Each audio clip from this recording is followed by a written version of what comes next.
안녕하세요. 김호준입니다. 삼성 미래전략실의 장충기 전 차장이 언론인들과 주고받은 문자가 보도됐습니다. 문화일보 한인사는 액수를 구체적으로 거론하며 광고 협찬을 읍소합니다. 서울경제 출신의 한 언론인은 사회이사 자리를 청탁하죠. 연합뉴스 관계자는 이건희 회장의 성매매 보도를 자신들은 자제하겠다며 묻지도 않은 보도 통제를 먼저 자청합니다. 또 다른 인사는 조선일보 방상훈 사장을 통해 조선일보 지면과 TV조선이 이건희 회장 성매매 사건을 보도하지 않도록 조치했다고 보고를 합니다. 어떤 인사는 포털의 기사 노출을 막았다며 댓글 숫자를 언급하죠. 매일경제 한 기자는 매경이 어떻게 해야 삼성 면세점 사업을 도울 수 있는지 구체적으로 알려달라고 구걸을 합니다. 이렇게 언론인들이 삼성에게 각종 청탁과 충성을 맹세하며 해야 할 보도를 하지 않거나 하지 말아야 할 보도를 해서 삼성으로부터 받은 반대 덕분은 뭘까요? 돈이죠. 삼성이 자규를 줍니까? 불치병을 고쳐줍니까? 자식을 점지해줍니까? 결국 돈입니다. 이들 문자의 공통점은 망설임이나 부끄러움이 없다는 겁니다. 인정하는 거죠. 돈 많은 네가 갑이라고. 돈이 물론 중요한데 그보다 중요한 사회적 보편 가치가 적어도 몇 개는 있어야 하는 거 아닙니까? 그래서 먹고 살자고 몰래 이런 짓을 하긴 해도 최소한 스스로 민망해 하기는 해야 하는 거 아닙니까? 안 그러면 그게 노예 사회지 뭡니까? 기본 생각이었습니다.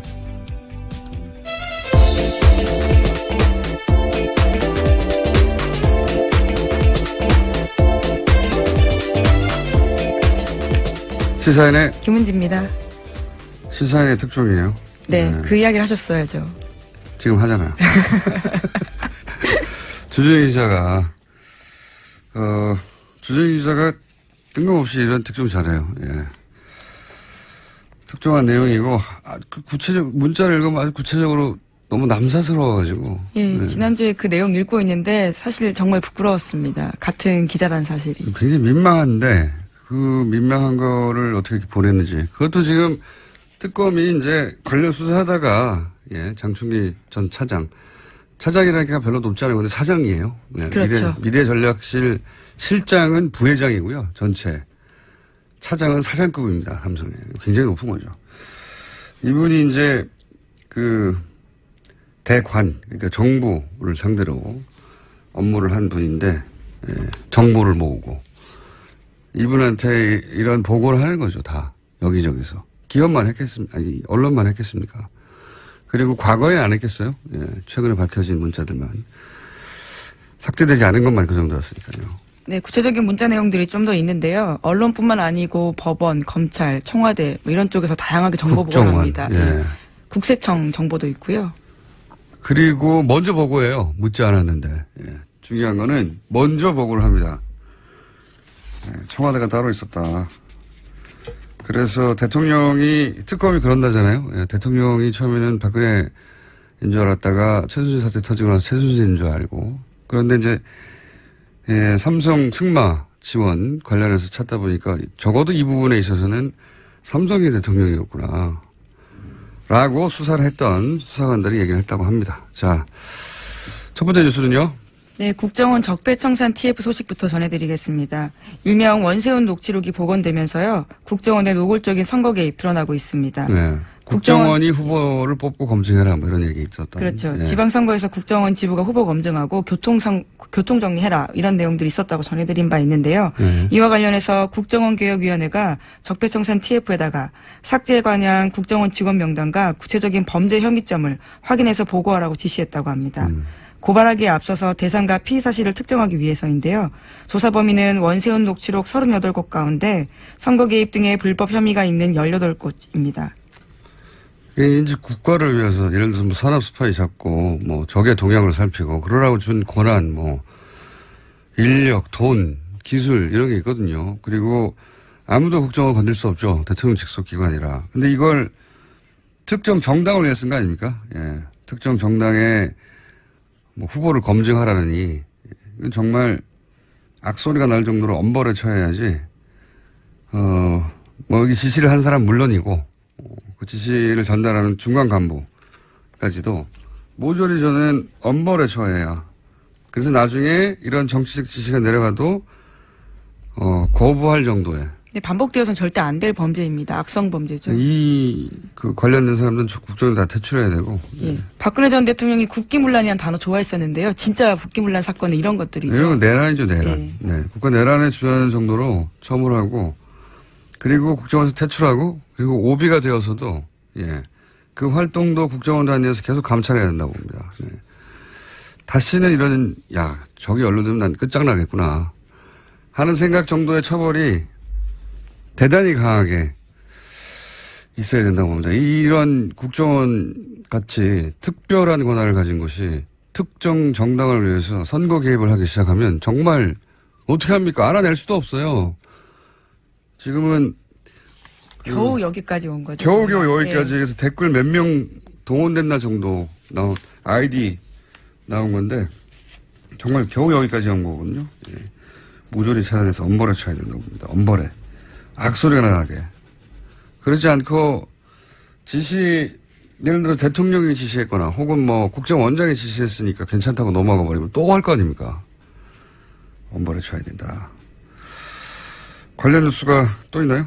네, 계속해서 전해드리면요. 최근에 추명호 전 국정원 국장이 조용히 퇴직했다라고 경향신문이 아침에 보도했습니다. 추 전 국장은 우병우 전 수석에게 비선 보고했다라는 의혹을 받고 있는 인사인데요. 해당 사건은 국정원 적폐청산 TF가 조사 중인 사건 중에 하나입니다. 국정원 내부 사정을 잘 아는 관계자에 따르면 징계조차 없이 나갔다라는 건데요. 국정원은 지난해 11월부터 관련 의혹이 불거지자 추 당시 국장에 대해서 감찰 조사 벌인 적이 있습니다. 하지만 이병호 국정원장이 근거 없다라면서 징계하지 않았었습니다. 그러니까 이게 이제 이렇게 TF가 들어가서 본격적으로 조사하기 전에 이미 퇴직을 한 거죠. 퇴직을 한 건데 이분 같은 경우에는 이제 군인 출신란 말이죠. 육사 출신이고 알자회라고 알고 지내자. 예, 사조직이죠. 군대 내 사조직이라고 예. 유명합니다. 근데 이분의 누나가 최순실 씨와 친분이 있다고 그렇게 알려졌었고, 그래서 우병우 전 수석과 비선 라인을 구축해서, 각종 정보를 주고받았다. 해서 사실은 핵심 인물 중에 하나로 지목받던 분인데 그냥 조용히 평화롭게 아무런 징계 없이 퇴직을 했다는 거죠. 예. 네, 게다가 2011년에 박원순 제안 문건이라고 해서 그것을 실제 썼다라는 의혹을 가지고 있는 사람입니다. 문건을 저도 봤는데요. 거기에 추 국장 이름이 그대로 쓰여 있거든요. 그러니까 의혹이 아니죠. 이름이 올라가 있는데 공문서에. 그렇죠. 예. 이분이 조용히 나가셨어요. 이렇게 되면 안 되는 거죠. 예. 국정원 최고의 간부든 중간 간부든 이 책임 있는 사람들한테 엄벌에 쳐야 한다, 정말로. 자체 개혁, 이런 거 다 소용없는 짓이거든요. 예. 알겠습니다. 자, 다음 뉴스는요. 네, 그래서 어제 더불어민주당에서도 강한 반응이 나왔습니다. 우원식 원내대표는 이명박 정부 시절 국정원 댓글 부대를 나치의 정치 공작에 비유했는데요. 이명박 정부 당시 국정원을 독일 나치의 비밀경찰인 게슈타포, 또 원세훈 전 원장을 나치 선동가인 괴벨스에 빗대어 비판했습니다. 그러면서 원세훈 전 원장은 이명박 전 대통령의 최측근이었다면서 국정원 개입, 대선 개입 배우로 이명박 전 대통령을 겨냥했습니다. 뭐 최측근 맞죠. 서울시장 시절부터 같이 활동했고. 그러니까 이제 이 댓글 공작에 대통령이 관여했느냐 이런 걸 따지는 거죠. 그것까지는 뭐 수사기관이 밝힐 일인데 제가 한 가지 확실하게 말씀드릴 수 있는 건 이명박 전 대통령이 댓글에 무척 관심이 많았어요. 이런 댓글 부대가 탄생하기 전에 이명박 정부 초기입니다. 청와대에 입성했던 인사로부터 제가 한 쿠션 받아서 직접 들은 이야기입니다. 그 행정관 사무실 있잖아요. 그런데 대통령이 내려와가지고 이 기사 댓글이 왜 있느냐고. 그리고 여기 댓글을 왜 안 다냐고. 저 직접 들은 얘기예요. 9년 전에. 정권 초기에. 저는 그렇게 본인이 관련된 기사에 달린 댓글들을 보고 청와대 그 행정관 사무실까지 와가지고 댓글 가지고 뭐라고 한 대통령의 댓글에 대한 관심이 결국 댓글 부대 탄생의 배경이었다라고 저는 생각합니다. 실제 기사의 댓글을 직접 달라고 닥달을 그 행정관 사무실의 책상 뒤에 와서 그렇게 세밀한 지시까지 했다는 말씀이신 거죠? 그건 제가 직접 들은 얘기예요. 초창기. 9년 전에. 그게 댓글보다 이어질 줄은 그때는 몰랐지만. 댓글에 관심이 많았다. 이건 확실합니다. 네. 댓글에 관심 많은 것과 범죄 사실은 또 다른 문제인데요. 별개의 그것까지 문제죠. 네, 갔다라면 정말 큰 문제죠. 별개의 문제인데 댓글에 관심이 많았다는 건 자기 기사를 안 읽는 사람도 있잖아요. 대통령이 그것까지 챙기겠느냐 싶은데 정권 측에 아주 열심히 챙겼다는 얘기는 제가 직접 들은 바가 있습니다. 다음 순요. 네, 앞서 오프닝에서 말씀하신 뉴스 전해드리겠습니다. 특검이 장충기 전 사장 미래전략실 전 차장의 문자 메시지 일부를 공개했는데요. 시사인에서 공개됐습니다. 언론사 전현직 간부들이 각종 청탁을 하면서 우호적인 기사를 약속한 정황이 담겨 있는데요. 문화일보 편집국장 같은 경우에는 지난해 8월 달에 관련된 협찬액을 부탁을 하면서요. 앞으로 좋은 기사, 좋은 지면으로 보답하겠다라고 보냈습니다. 또 매일경제 기자 같은 경우에는요. 어떻게 하면 삼성의 면세점 사업을 도와줄 수 있는지 구체적으로 알려줬으면 좋겠다라고 했고요. 정말 이게 웃긴 거죠. 예. 존경 없는 실차장님이라고 시작하는 문자입니다.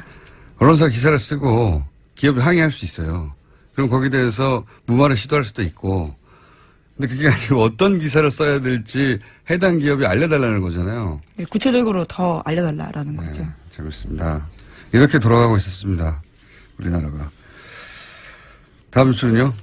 네, 관련해서 계속해서 또 삼성 쪽 이야기들이 나오고 있는데요. 삼성그룹 미래전략실이 백혈병 피해자들을 대리하는 변호사까지 관리했다라는 보도입니다. 이게 왜 의미 있는 기사냐면요.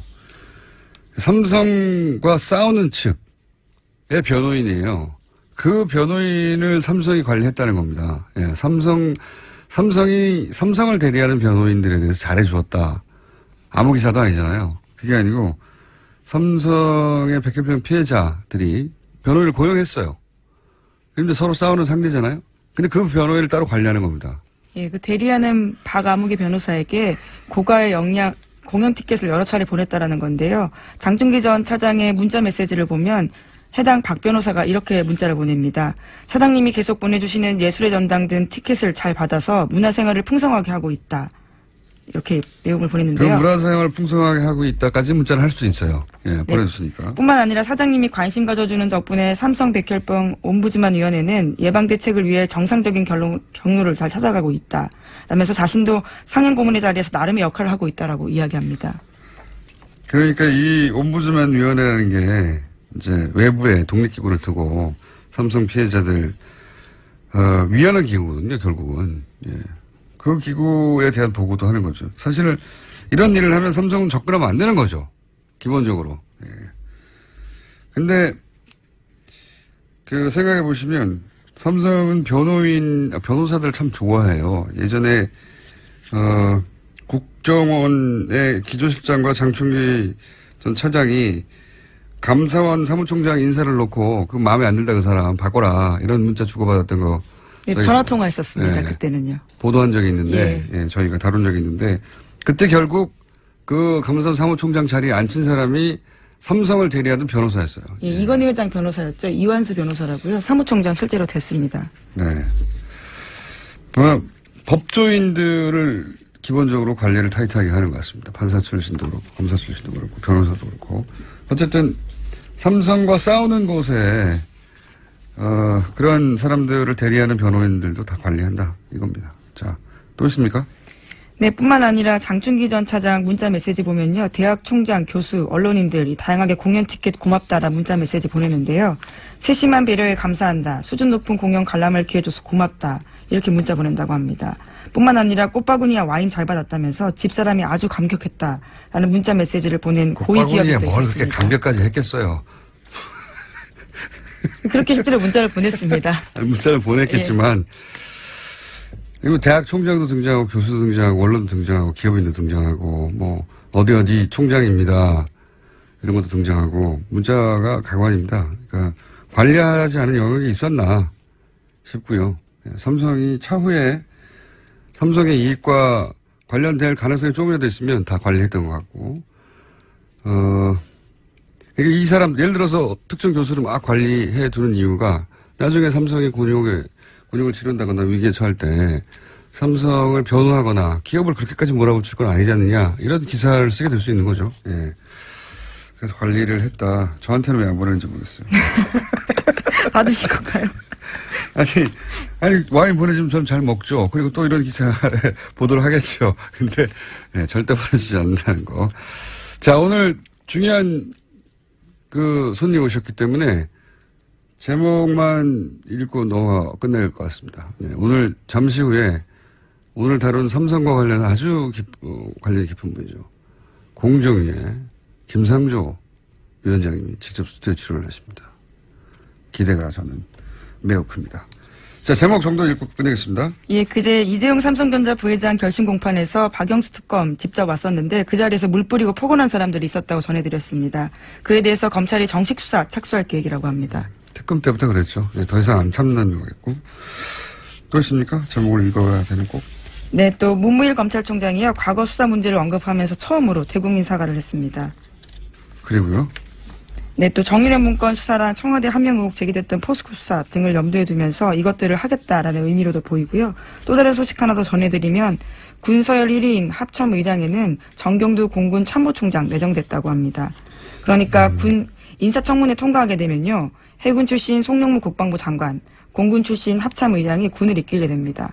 창군 일에 처음 있는 일이라고 합니다. 지금까지 대부분 육사 출신이었죠. 예.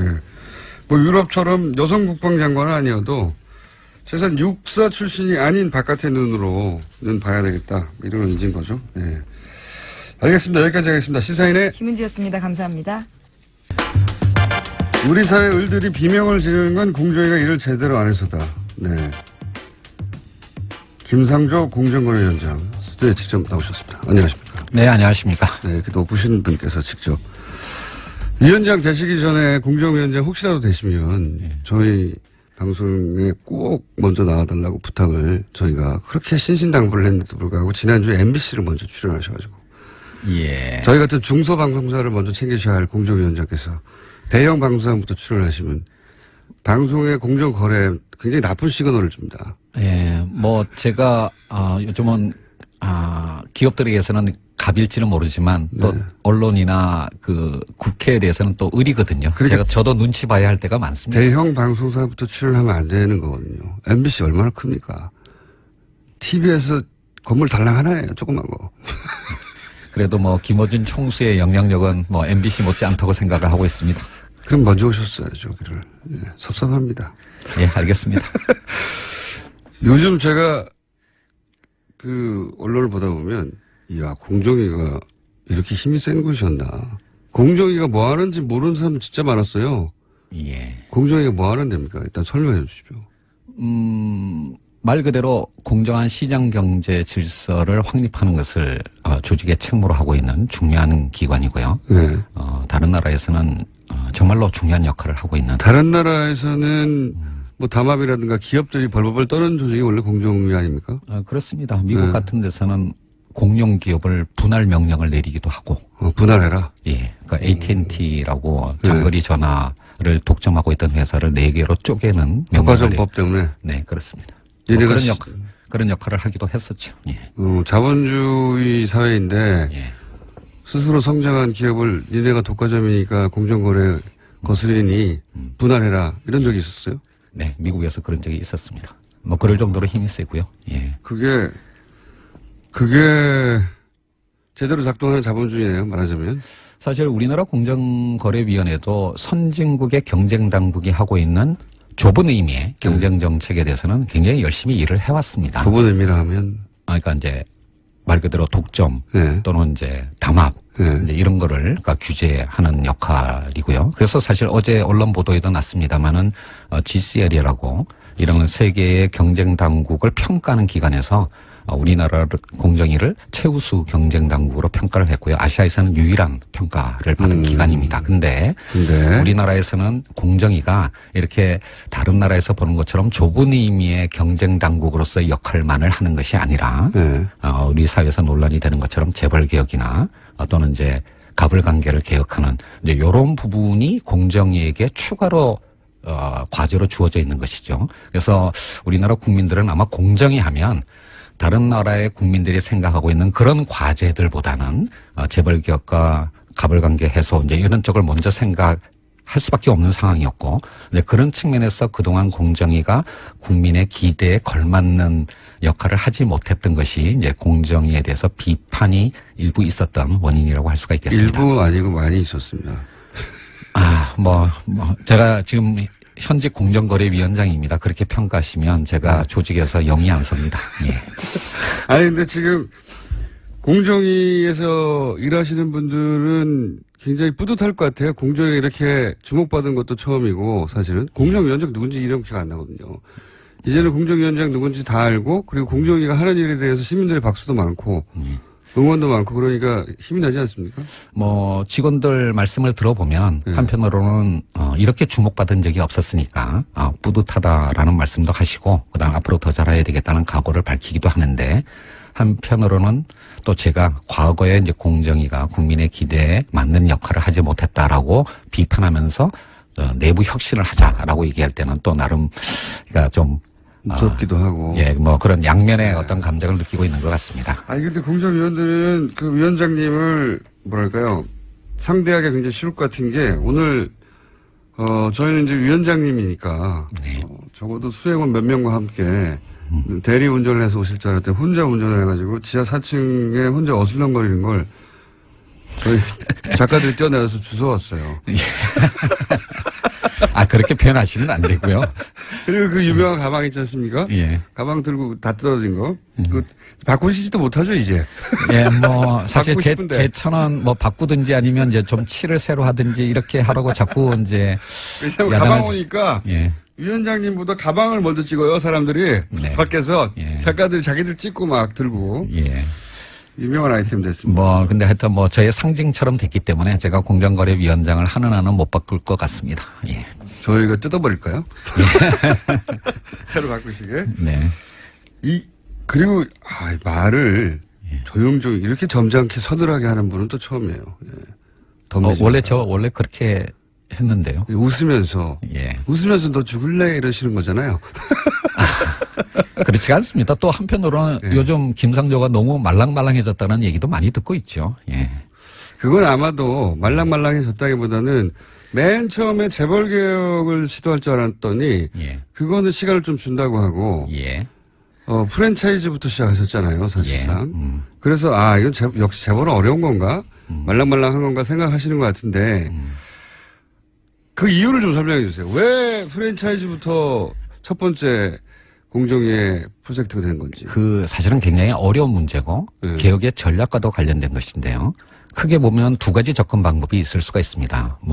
옛날에 사회주의 국가의 체제 전환 경험을 비춰본다면 러시아처럼 빅뱅 전략으로 가장 핵심적인 과제부터 먼저 하는 전략이 있을 수가 있는 거고. 삼성을 쾅 때린다든가. 예, 그렇게 접근할 수도 있는 거고. 또 하나는 이제 중국의 만만디 전략처럼 주변에서 이렇게 성과를 만들어가는 그런 전략이 있을 수가 있는데 아마 빅뱅 전략을 취한다면 재벌 개혁을 가장 먼저 해야 되겠죠. 예. 그렇지만 이제 지금의 우리나라의 국회의 어떤 구조라든지 또는 이제 국민들의 어쩌면 두 개의 국가로 쪼개져 있는 이런 상황들을 생각을 한다면 재벌 개혁을 중심으로 하는 빅뱅 전략은 굉장히 큰 논란을 일으키고 우리 사회를 필요하죠. 예, 그렇습니다. 그리고 사실은 재벌 개혁의 대부분의 어떤 수단은 입법을 통한 것인데, 그렇죠. 지금 국회를 통과할 법률이 과연 몇 개나 되겠느냐라고 하는 현실적인 판단도 있을 수가 있는 거고요. 그래서 이제 저 개인적으로는 모든 국민들이 찬성할 수 있는, 공감할 수 있는 그런 개혁과제, 즉 우리 사회의 을의 눈물을 닦아준다라고 하는 그런 일상생활에서의 어떤 불공정 문제를 먼저 접근함으로써 개혁의 성과를 만들어내고 이것이 후퇴하지 않을 전진을 만들어내는 길이다라고 하는 공감을 만들어내는 전략으로 가는 것이 보다 현명할 수 있다라고 생각을 합니다.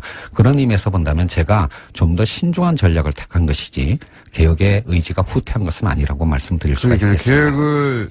개혁의 의지를 의심하면서 도전하지 말라고. 네. 예. 그거는 조금, 좀 과한 표현이긴 했었는데요. 좀 더 정확하게 말씀드리면 새 정부 또는 공정거래위원회의 개혁의 의지를 의심하지 말고 그 의지에 도전하지 말라라는 의미였는데 말이 잘못 나가서 공권력에 도전하지 말라라고 표현하게 됐습니다. 도전하면 어떻게 됩니까? 지금 공정거래위원회 등 정부가 갖고 있는 행정부서가 갖고 있는 공권력을 엄정하게 행사할 겁니다. 정동원에서. 네, 그리고 사실은 개혁을 조금 완성, 아무 표정도 없이 이렇게. 개혁을 완성하기 위해서는 새로운 법과 제도를 만들어야 되지만 예. 현행 법률의 엄정한 집행만으로도 할 수 있는 것들이 굉장히 많습니다. 그 점을 잊지 마시기 바랍니다. 아니, 이게 이렇게 점잖게 서늘하게 까불면 죽는다는 말을 하시는 분 처음 봤어요. 도전하지 마라, 아닙니까? 도전하지 마라. 그 청문회. 예. 청문회를 처음 당해보신 거잖아요. 당연히 그렇습니다. 네. 시민단체에서는 보통, 재벌들을 청문하는 거죠. 사회적으로. 네, 사실 작년 말에, 국정농단 청문회 때 제가 진술인으로도 나갔었죠. 그러니까요. 예. 반대편에만 서 계시다가. 예. 청문을 당해보셨잖아요. 그렇습니다. 기분이 어떠시던가요? 어느 의원님께서 이런 말씀을 하시더라고요. 정치인은 선거를 한번 치르면 겸손해지고 공직자는 청문회를 한번 경험하면 겸손해진다라고 하던데요. 정말 많은 겸손을 배우게 됐습니다. 공정위원장이 되고 싶어서. 아닙니다. 하여튼 제 나름대로는 20년 동안 시민운동을 하면서 예. 나름의 원칙을 갖고 살았다라고 했는데 그게 굉장히 다른 분들의 시선에 의하면 기준에 의하면 알량한 것일 수도 있다라고 하는 것을 느낀 것이죠. 그렇다기보다는 문제가 안 되는 거를 정치적으로 문제 삼아서 억지를 부린 거 아니었습니까? 실제로 이건 내가 정말 잘못했구나 반성하고 그러니까 나는 잘한다고 했는데 다른 사람의 눈은 다르게 보일 수도 있었다 이게 아니라 진짜로 잘못했다고 반성하신 거 있어요? 제가 이 나이까지 살아오면서 왜 잘못이 없었겠습니까? 이제 그런 거에 대해서는 그 청문회 과정에서 다, 인정을 하고 또 송구스럽다는 말씀도 여러 차례 드렸고요. 그렇지만 이제 솔직히 말씀드리면. 네, 솔직히 말씀해 주세요. 예. 현재 4당 구조 또는 정의당까지 합치면 5당으로 돼 있는 우리나라의 국회 구조에서 이제 정책 검증보다는 각 당의 이제 입장이 앞서는 그런 청문회였다라고 생각을 하고요. 솔직히 청문 과정에서 제가 의원님과 국민들에게 말씀드리고 싶은 공정거래위원장이 된다면 무엇을 어떻게 하겠다라고 하는 것을 말씀드릴 기회가 없었다라고 하는 것이 너무나 아쉬웠습니다. 예. 그 문제가 안 되는 걸 문제 삼은 정치적 수사에 화를 안 나셨어요? 그때? 화를 낼 입장이 아니었죠. 나중에 끝나고 나서 지들은 이런 생각 안 하셨어요? 자꾸 그렇게 유도하니까 질문하지 마십시오. 그러니까 조금 있다가 이제 국회 가야 됩니다. 왜냐하면 심지어 부적격 후보였고, 네. 부적격 후보였어요. 기억하시는지 모르겠는데, 네네. 예. 청문 보고서 채택을 거부했습니다. 이 사람 예. 절대 안 된다고. 네. 절대 안 되는 분으로 지목당하신 거죠 그때. 예. 몇몇 장관 후보자들이 비슷한 상황에 있었고요. 아마 제가 사실은 좀 섭섭함을 느끼는 부분이 있다면, 네. 국회보다는 오히려 대통령한테 섭섭함을 느끼고 왜요? 있어요. 왜요? 제가 아주 좋은 기사 나옵니다 이거. 예. 경제부총리보다도 먼저 지명이 됐습니다. 그게 왜 섭섭하십니까? 먼저 매를 맞았다 대표주자로. 그렇죠. 그러니까 제가 국무총리 다음에 지명된 네.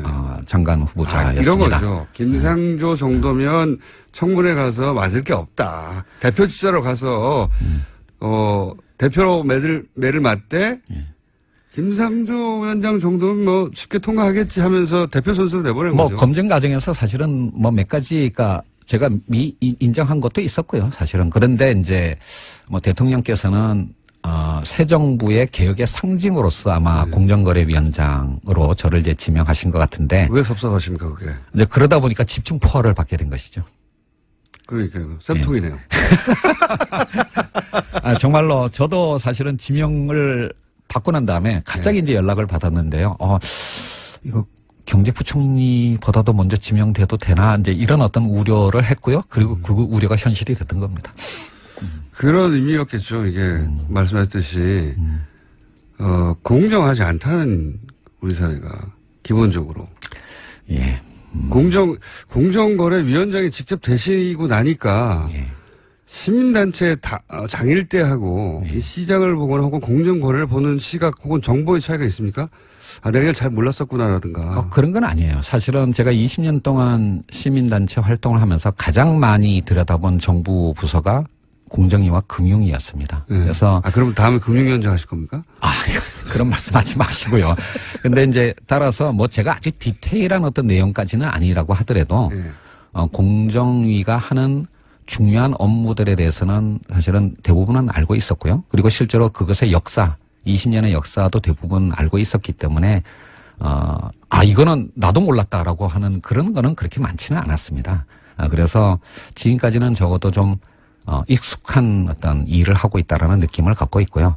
다만 우리 사회에 만연된 그런 불공정성을 개혁하기 위해서 이제 시민단체와는 다른 입장이니까 이제 시민단체는 비판을 하고 대안을 제시하는 데까지만 하면 됐지만 공정거래위원장은 그 대안을 실현하고 집행해야 되는 일까지 해야 되기 때문에 좀 더 많은 고민을 하고 있다. 결과로 평가받게 되겠죠. 당연히. 그렇습니다. 뭐 지금 이제 한 2달 정도 됐는데요. 예. 취임한 지. 근데 지금까지는 이제 목소리만으로도 평가를 받을 수 있었지만 이제 지금부터는 성과를 내야 됩니다. 예. 그 예측 가능한 재벌 개혁이라는 표현을 쓰셨어요. 예. 그러니까 빅뱅처럼 누가 뭘 어떻게 하는지 모르게 갑자기 예. 뒤통수 때려대시 빵 하지 않고 예측 가능한 재벌 개혁이라고 말씀하셨는데 이게 어떤 의미입니까? 사람들은 이제 물론 프랜차이즈 문제도 당연히 관심이 있습니다. 왜냐하면 프랜차이즈 사장 정도 되면 을이 아니라 병 정도 되거든요, 사실은. 예, 맞습니다. 예. 그 위에 대기업이 있고 그다음에 프랜차이즈가 있고 그다음에 자기들은 병 정도 된다라고 생각하잖아요. 그래서 을병 관계 정도를 지금 정리하시고 있는 거잖아요. 말하자면. 그렇죠. 이제 갑에 해당하는 재벌 개혁에 대해서 제가 일반 국민들이 저에 대해서 갖고 있는 상식과는 다른 어떤 말을 하고 행보를 보이고 있는 이유가 있습니다. 그래서 말랑말랑하다고 지금. 예. 그렇죠. 사실은 한 10년 전부터, 그러니까 2008년 크라이시스가 터질 때부터 사실은 글로도 이제 여러 차례 표현을 했는 거예요. 위기요? 위기. 네. 죄송합니다. 2008년 글로벌 금융 위기 이후부터 제가 글로도 많이 썼던 건데요. 흔히 우리나라의 재벌하면 30개 그룹을 얘기를 합니다. 예. 하지만 그 재벌 내에서도 양극화가 진행이 되었고요. 사실 재벌 내에서도 양극화가 있어요? 예, 30대 재벌 자산의 절반을 4대 그룹이 차지합니다. 상위에. 그러니까 30개 그룹이 아니라 사실은 4개 그룹이라고 표현하는 게 맞습니다. 그리고 그 최상위 4개 그룹을 빼고 나머지 중견 하위 그룹의 경우에는 개혁보다는 구조조정이 우선 과제입니다. 그러니까 과거에 한국 경제가 성장해왔던 그 모델이, 그 방식이 이제 유효성을 가지지 않으면서 상당수의 그룹들이 잠재 내지는 현실적인 부실 상황을 보이고 있고요. 이런 상황. 4대 그룹 이후, 4대 그룹에 안 들어가는 우리가 흔히 재벌이라고 부르는 것들은 상황이 그렇게 좋지는 않나 보네요. 예, 굉장히 좋지 않습니다. 그 4대 그룹 이하만 따진다면 3개 중에 하나는 진지한 구조조정. 예, 죄송합니다. 아주, 그러니까, 진지한 구조조정 작업을 해야 할 상황에 처해 있다라고 할 수가 있고요. 예, 그렇기 때문에 30대, 그러니까 이제 흔히 공정거래법이 지금까지. 만약에 재벌들 예를 들어서 4대 그룹 이에 들어가지 않는 30대 재벌들이 그런 얘기 했으면 엄살이라고 했을 거예요, 다른. 근데 이제 위원장님이 얘기하니까 진짜 위기는 맞나 보네요. 예, 그렇습니다. 올해 들어와서 예상보다는 그러니까 세계 경제와 한국 경제의 어떤 상황이 조금 좋아지고는 있지만 이게 과연 이렇게 계속 경기가 회복될 거라고 장담할 수가 없다라고 하는 것은 다들 알고 계신 거 아니겠습니까? 그렇죠? 경기가 조금 다시 나빠지기 시작한다면 잠재됐던 부실이 다시 수면 위로 올라올 그런 어떤 상태에 있는 그룹들이 상당수 있습니다. 이제 이런 상황이기 때문에 그동안 공정거래위원회 또는 공정거래법이 접근했던 것처럼 5조 이상이면 60개 그룹, 10조 이상이면 30개 그룹을 그냥 전부를 하나의 그러니까 개혁 대상으로 정해놓고 동일한 수단을 적용하는 그런 방식으로 가게 되면 실패할 가능성이 높다라고 하는 겁니다. 왜냐하면 이렇게 많은 숫자의 그룹을 대상으로 하는 규제를 하다 보면 규제의 기준을 한 중간쯤에 설정할 수밖에 없는데 그렇겠죠. 그러면 정작 제대로 규제를 해야 될 상위 그룹한테는 효과가 없는 거고 하위 그룹한테는 과잉 규제가 되는 이제 그런 어떤 악순환 속에서 규제의 일관성을 유지하지 못하고 계속 또 이제 후퇴하게 되는 악순환을 보였던 게 그게 과거 정부의 재벌 개혁의 실패의 원인이라고 생각을 한 겁니다. 그렇기 때문에 재벌 개혁은 상위 그룹에 좀 집중해서 엄정하게 법 집행을 하도록 하고 대신 좀 더 넓은 범위의 기업 지배 구조는 뭐 상법이나 또는 이제 기관 투자자들의 주주권 행사 등의 그런 어떤 방법을 통해서 좀 더 광범위하게 그렇게 접근을 하자라고 하는 게 제 아이디어였습니다. 그렇군요. 재벌이라고 다 묶어서 재벌이라고 하면 안 된다, 이제는. 거기도 양극화가 벌어졌다. 예, 그렇습니다. 단순한 대중소기업 간의 양극화뿐만 아니라 재벌 그룹들도 이제는 같은 재벌이 아니라고 보시면 됩니다. 그래요? 그러면 명칭도 좀 달리해야 되겠습니다. 4대 그룹하고 나머지 대기업들, 뭐 이런 식으로. 예, 그렇습니다. 뭐 그렇게 보시는 게 정확합니다. 위원장님이 워딩을 만들어 주셔야. 예. 그러니까 예를 하나 들어보면요. 네. 사실 우리의 재벌 규제 정책과 비슷한 어떤 수단을 갖고 있는 유일한 나라가 사실은 일본입니다. 예. 일본이 이제 정책의 대상으로 하는 그룹 재벌을 몇 개를 지정했는지 아십니까? 딱 6개밖에 안 됩니다. 아하. 재벌이 6개밖에 없다. 예. 그러니까 이제 일본의 공정거래법에 예. 해당하는 법률에서 이렇게 강하게 규제를 하는 그룹으로 지정했던 게 6개밖에 안 됐거든요. 그러니까 100대 그룹 뭐 100대 재벌 이런 식으로 얘기하면 안 되겠군요, 이제는. 그러니까 이제 일본 경제 또는 일본 기업이 한국보다 얼마나 크다는 거는 다들 아실 테니까 그런 거에 비해서 본다면 사실은 이런 경제력 집중 억제와 같은 그런 강한 규제는 좀 더 좁은 범위를 설정해서 엄정하게 집행하는 것이 성공의 방법이라고 저는 생각을 합니다. 예. 설득되고 있어요. 제가 잘 모르는 분야이기 때문에 그런 건지. 예, 뭐 제가 총수님을 설득할 수 있으면 뭐 비교적 잘하고 있는 거라고 생각을 합니다. 설득되고 있습니다. 그리고 하림그룹. 예. 닭고기 생산 1위 업체죠. 예. 하림그룹을 사실상 첫 뭐랄까요. 대상으로 해서 조사에 들어가셨잖아요. 왜 여기가 중요합니까? 사실은 이것도 많은 분들이 오해하시는 건데요. 네. 사실 공정거래위원회가 올해 초에 업무 계획으로 예. 45개 민간 재벌측가 총수가 있는 저 같은, 예, 45개 그룹을 대상으로 서면 실태 조사를 이미 했습니다. 그러니까 새 정부가 출범하기도 전에. 이미. 예, 그래서 이제 제가 취임할 즈음에 그 서면 실태 조사가 대충 마무리된 결과는 상황이었고요. 그래서 저는 운이 좋았던 거죠. 그 결과를 받아서 일감 몰아주기의 혐의가 좀 강하게 나타나는. 지금 뭐냐면 서면 조사만으로는 현실을 알기는 어려우니까 이제 현장 조사를 나가야 되지 않겠습니까? 이제 그런 현장 조사를 나갈 수 있는 서면 조사 결과가 제가 딱 취임하면서 제 손에 쥐어진 겁니다. 그래서 이제 대상이 되는 그룹들이 이제 뭐 여러 개가 있었는데요. 뭐 그 중에서 지금 몇 개의 그룹을 조사할 예정이다 또는 조사하고 있다 이런 말씀은 절대 드릴 수가 없습니다. 예, 이런 개별 기업에 대한 조사는 언제까지나 확인도 부인도 하지 않는 그런 입장을 갖고 있는데요. 뭐 하림의 경우에는 이미 언론 보도가 된 상황이고 뭐 일감 몰아주기 부분과 함께 일감 몰아주기가 왜 나쁜지 좀 설명해 주십시오. 이거는 이제 재벌의 어떤 부와 경영권의 승계와 관련된 문제인데요. 뭐 다들 아시는 것처럼 옛날에는 그냥 공익재단을 이용하기도 하고 물타기 증자를 하는 게 1세대 방식이었습니다. 그러다가 이제 요즘 논란이 되는 이재용 부회장 등등의 뭐 전환 사채라든지 같은 이제 주식과 연계되는 회사채를 이용하는 그런 방식이 2단계였고 일감 몰아주기가 이제 부의 편법 승계의 3단계쯤 해당하는 어떤 방식이라고 할 수가 있는데요. 왜 그렇습니까? 그러니까 이제 그룹이다 보니까 그러니까 그룹 계열사의 물량만으로도 상당한 정도의 일감을 마련할 수 있는 그런 사업들이 꽤 있습니다. 가장 대표적인 것이 물류라든지 아니면 계열사들의 전산 관리 이런 것들은 뭐 수십 개의 계열사가 있는 그룹 정도라면 그룹 계열사의 물량만으로도 충분한 정도의 회사 경영이 가능하지 않겠습니까? 그런 회사가 있는 것은 당연한 건데 그 회사의 주식을 총수일가가 가능합니다. 그래서 계열사의 물량을 몰아줌으로써 거기서부터 발생하는 어떤 수익을 계열사가 아니라 또는 계열사의 주주들이 아니라 총수일가가 가져간다라는 것이 이제 일감 몰아주기의 본질인데요. 이것이 가지는 의미는 두 가지입니다. 첫 번째는 부와 경영권의 편법 승계의 씨앗이 된다라고 하는 것도 문제이지만 그 돈으로 또 자기 주식을 늘릴 수 있으니까요. 그리고 이제 대를 이어서 승계를 하는 문제가 있는 거예요. 그런데 두 번째 보다 심각한 문제가 있습니다. 바로 이런 일감 몰아주기가 주로 이루어지는 영역이 작은 어떤 중소기업들이나 영세 자영업자들이 밀집되어 있는 영역이에요.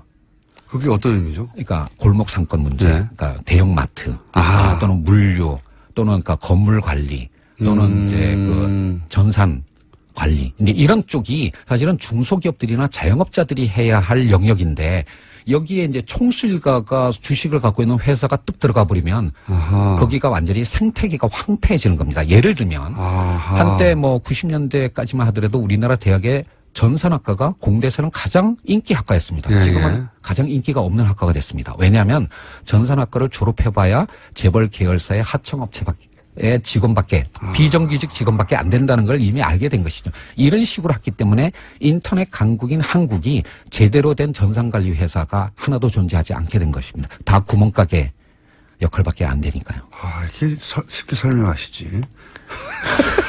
그래서 그 일감 몰아주기는 단순히 부와 경영 간의 편법 승계를 차단한다는 의미뿐만 아니라 이른바 우리나라 기업의 생태계를 복원한다. 그래서 중소기업이 대기업으로 큰 그룹으로 성장할 수 있는 이 기업의 성장 사다리를 복원한다라는 의미에서 보다 중요한 과제라고 할 수가 있겠습니다. 그래서 사실 재벌 개혁 중에서 뭐 이런 어떤 그러니까 뭐 순환 출자 문제나 금산 분리 문제도 물론 중요한 거지만 제가 또는 공정거래위원회가 단기적으로 집중하는 게 바로 일감 몰아주기 규제에 대한 엄정한 법 집행을 강조하는 이유가 여기 있습니다. 그런 거군요. 저는 그냥 대기업끼리 자기들 일감 몰아주는 거가 불공정할 수는 있지만 시장에서 뭐 그렇게까지 큰 문제인가 최우선인가 했더니 실제로는 서민들로부터 돈을 뽑아내서 재벌 3세들이 자기 경영권을 확보하는 구조를 만들어낸 거네요. 뭐 MRO라는 예를 하나 들어보면 될 것 같은데요. 뭐 큰 그룹 몇만 명, 몇십만 명이 일하는 그룹이니까 거기서 사용하는 사무 용기가 얼마나 많겠습니까? 네. 뭐 볼펜 이런 것들이요. 근데 그런 것들을 옛날에는 주변에 문방구에서 직접 샀습니다. 근데 그거를 이제 조달하는 계열사를 하나 세운 거예요. 그러니까 주변에 문방구가 다 사라지는 다, 거죠. 다 망하는 거죠. 지금 문자가 엄청나게 쏟아지고 있어요. 우리 상조 하고 싶은 거 다 해. 이거 문재인 대통령이 주로 받던 의원인데 예. 확 이해가 되어버렸어요. 아무래도 교수님으로 돌아가셔야 될 것 같은데. 예, 뭐 제가 가지만- 그래서 저는 그러니까 제가 50이라는 사실을 잊지 않고 있습니다. 그러니까 뭐 정년할 때까지 공무원을 할 생각은 없습니다. 그러면 혹시 이건 곁가지 질문인데 위원장님 다음에 예. 다른 공직도 하실 생각 있어요? 아, 그런 그러니까 내일을 알 수 없는 사회에 살고 있는 것이 대한민국입니다. 아, 뭐 그런 하실 말씀 하지 수도 마시고. 있다는 얘기. 상황이 되면 하실 수도 있다는 이런 아니요. 출마 선언 아닙니까 이건? 아, 저를 죽이시는 발언이고요. 저는 솔직히 말해서 지금의 제 목표는 공정거래위원장 임기 3년을 채우는 겁니다. 아, 공정거래위원장이 임기를 다 못한 적이 있습니까? 예, 그렇습니다. 아마 지금까지 공정거래위원장 중에서 임기 3년을 채우지 못하신 분들이 훨씬 많습니다. 한 가지만 더, 이 시간이 이렇게 빨리 가나, 이거. 다음에 한 번 더 나와주세요. 저희가 1시간 뽑아놓을 테니까. 그러니까 공정하게 다른 방송사를 다 돈 다음에 오겠습니다. 다 돈 다음에 다시 시작하는 첫 번째 방송은 저희 방송을 해주시는 것으로. 뭐 그것까진 예, 그래요. 그거는 약속드리겠습니다. 예. 좋습니다. 아마 근데 다 돌려면은 제 임기 3년을 다 지나갈 겁니다. 다시는 안 나오신다는 거 아닙니까? 저희가 그러면 글로 갈 수도 있어요. 바쁘시면. 네, 알겠습니다. 출장 인터뷰.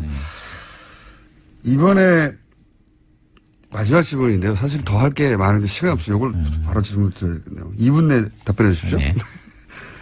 이재용 삼성 부회장 재판에 증인으로 수사하셨습니까? 예. 물론 이제 공직자시니까, 그리고 재판부가 판단할 일이니까, 예. 다른 말씀하실 수 없더라도, 이재용 부회장이 여기서 무죄를 받을 수도 있지 않습니까? 재판부의 판단으로. 그렇습니다. 예. 핵심적인 어떤 혐의인 뇌물죄에 관해서는 결과를 정당하기 어렵습니다. 보시기엔 어떻습니까? 아마 지난번에 여기 출연했을 때 제가 말했던 것 같은데요. 반반이라고 생각합니다. 아직. 즉, 가능성은 반반인데, 예. 그거는 사법부가 판단하겠죠. 그 사법부의 판단에 대한 가능성이 아니라, 보시기에 죄가 있다고 보십니까? 이거는 그냥, 제가 자유로운 어떤 신분이었으면 명확하게 답변을 드렸을 텐데요. 지금 공정거래위원장 더더군다나 공직자로서 또 증인으로까지 나간 부분이 논란이 되고 있기 때문에 그 부분에 대해서는 제가 답변을 드리기는 어려운데 다만 마지막 결심에서 변호인 측이 내세운 변론의 내용은 제가 보기에는 문제가 굉장히 많았다라고 생각을 합니다. 말이 안 되죠. 예, 승계 작업 자체가 존재하지 않았다라고 하는 것은 예. 그거는 그 부분에 대해서 진짜 전문가시잖아요. 예. 승계 작업 자체가 존재하지 않았다. 그러니까 아예 원인 무효를 만들어 버리는 거죠. 그런 작업이 없었는데 어떻게 해. 그 부분은 이제 하여튼 뭐 우리나라 국민의 상식과 반하는 어떤 이제 변론이었는데요. 그거 자체보다도 더 큰 문제는 그렇게 변론을 함으로써 저는 이재용 부회장의 평판에 더 나쁜 영향을 미쳤다라고 생각을 합니다. 이게 이재용 부회장과 삼성의 미래에는 더 큰 비용을 만들어낸 것이라고 생각을 합니다. 너무 아쉽네요. 이렇게 보내야 하다니. 김상조 공정거래위원장이었습니다. 감사합니다. 네, 감사합니다. 네. 핫한 코너죠. 네, 노르가즈. 휴가에서 돌아오셨습니다. 노회찬 오늘 대표 나오셨습니다. 안녕하십니까? 네, 안녕하세요. 네, 휴가를 가셔가지고 문자가 많이 왔었어요. 내놓으라고. 자, 저희가 다시 내놓습니다. 사장급이죠. 예. 사장의 문자가 이제 몇 가지 공개됐는데 대단합니다. 보셨죠? 예. 대단합니다. 거기 보면은 국정원과도 주고받은 게 많고, 그리고 뭐 예를 들어서 청와대 인사들 뭐 검찰 인사, 청와대 비서실장 인사, 민정수석 인사, 그리고 메르스 때문에 한참 난리 났잖아요. 네. 네, 메르스 관련해 가지고 뭐 협의를 한다든가 아니면은 수험번호 보내면서 우리 수험번호를 구체적으로 보내면서 자식 좀 뽑아달라거나 아니면 자녀가 지금 어디 가고 싶은데 거기 보내달라거나. 예. 굉장히 구체적이에요. 그리고 아니면은 뭐 이런 것도 있습니다. 뭐 기사를 어떻게 쓰면 좋을까요? 이런 거. 그 언론사가 왜 그걸 물어봐요? 대단하지 않습니까? 좀 대단해요. 야, 우리가 흔히 하던 말로 삼성공화국이라고 말했었는데 그 실체 일부가 뭐 검찰총장 인사도 검찰총장이 직접 임채진 전 검찰총장이 자식이 어디로 가도록 도와달라. 야, 이거 대단하지 않습니까? 그렇죠. 뭐 밤의 대통령이었죠. 지금 보면은. 낮에도 대통령이었던 것 같아요. 이 문자들 중에 혹시 특별히 감동적이었던 문자는 없어요? 예, 저는 특히 뭐 다른 또도 다 문제지만은 언론사에서 네, 맞습니다. 개인적인 청탁을 하고 그것을 지면으로 보답하겠다라는 거는 네. 사익을 취한 대가를 갖다가 이 공론회장을 왜곡시켜서 갚겠다는 뜻 아닙니까? 이거야말로 언론으로서는 배신이죠. 배신이죠. 독자에 대한 배신이죠. 독자에 대한 배신이고 그 문자들도 아주 구체적입니다. 그리고 대부분 존경한다, 뭐 별거 없으시냐, 늘 감사한다, 충성을 맹세합니다. 완전히. 거의 그 용어가 예. 그 언어가 지나간 시대, 우린 지나간 줄 알았던 시대, 예. 봉건 시대의 용어예요. 맞습니다. 예. 그러니까 아직까지 그 봉건 시대의 어떤 그런 가치관과 그런 문화 속에서 살고 있는 사람들이 많은 것 같아요. 뭐 본처 얘기하고 첩이 얘기하는 사람도 마찬가지고. 언론사 한 간부가 별거 없으신지요. 사회이사 한 자리 부탁드립니다. 그러니까 거의 그 길거리에서 한 푼 줍쇼. 예, 길거리에서 아니면은 그냥 예. 아빠 500원만 하는 아빠 500원만. 5세 미만 아이들의 어떤 5세 미만. 그런 칭얼거림 같은 거죠. 지금 뭐 초빙 교수로 소위를 하고 있는데 사회이사 한 자리 부탁드립니다. 이게 얼마나 다이렉트합니까? 사회이사 자리 부탁합니다. 이런 것도 제가 한번 읽어볼까요? 자식에 관련된 겁니다. 삼성전자 어떤 부분에 지원했는데 이름은 뭐고 수험번호는 뭐며 어디에 전자공학과를 졸업했는데 부모의 애끓는 마음을 가눌 길이 없어서 사장님의 하회와 같은 배려와 은혜를 간절히 악망하오니. 거의 뭐 임금님에 대한 상소 올릴 때 쓰는 그런 표현들이죠. 그러니까요. 심기를 불편하게 해드리면서까지 폐를 끼쳐 드리는데 용서를 빌며 하나님의 크신 은혜와 축복이 충만하기를 기도드리겠습니다. 이렇게 문자를 보내요. 만약에 들어줬다면 아마 그 다음 그 답변 문자가 아마 성은이 만극하옵나이다 이렇게 됐을 겁니다. 이게 영화에 나오는 게 아니라 실제 이런 문자를 언론사 간부들이 보낸 겁니다. 예. 그 중에 일부가 드러난 것이고, 이 문자들은 좀 대단합니다. 읽다 보면 제가 몇 개만 읽었는데 정말 대단하거든요. 삼성에 관해서는 구원이 있으시지 않습니까? 뭐 구원 없습니다. 저는. 구원 없습니까? 예. 제가 삼성을 구원한 적도 없고 삼성이 저를 구원한 적도 없어요. 삼성 관련해서 녹취록 공개했다가 큰 곤욕을 치르셨죠, 사실은. 삼성에 뭐랄까요? 도전한 거죠. 예. 예.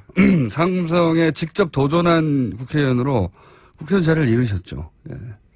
저는 이번에 이재용 부회장이 재판받는 과정을 이렇게 보면서 오늘의 사태를 만들어낸 것은 대한민국 법원이라고 생각합니다. 왜냐면은 이 삼성 일가는 이병철 창업주부터 그다음에 이건희, 이재용에 이르기까지 온갖 세습으로 일관했는데 경영권만 이렇게 탈법 불법으로 세습한 것이 아니고 이 범죄 행위도 세습을 했어요. 거의 불법 정치 자금을 모아서 준다고는 이번에도 사실은 그것이 뇌물 형태를 띄었지만 속성과 본질상 일종의 불법 정치 자금이나 다름없는 거 아니겠습니까? 예, 그런 것들이 왜 이렇게 세습되어 오는가. 한 번도 제대로 처벌받지 않았기 때문입니다. 맞습니다. 법정의 선적은 여러 번 있었지만 항상 구속된 적이 없어요. 구속된 적이 없고 손방망이 처벌로 일관하다 보니까 이렇게 된 거예요.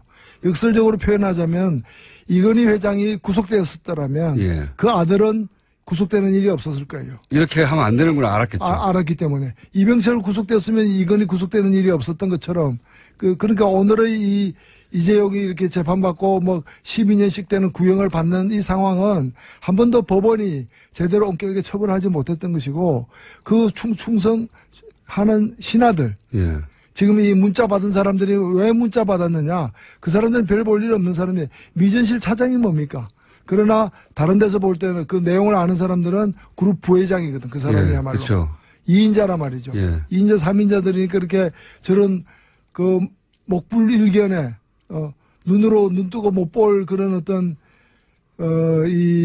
문자를 보낸 건데 이걸 갖다가 과거에 보면 이 사람들이 2인자, 3인자들이 과거에 세풍 사건 때 보면은 김인주 총무 담당 이사 이 사람이 전부 다 내가 다 한 일이다 뒤집었었죠. 다 뒤집었었죠. 다 뒤집었었죠. 예. 예.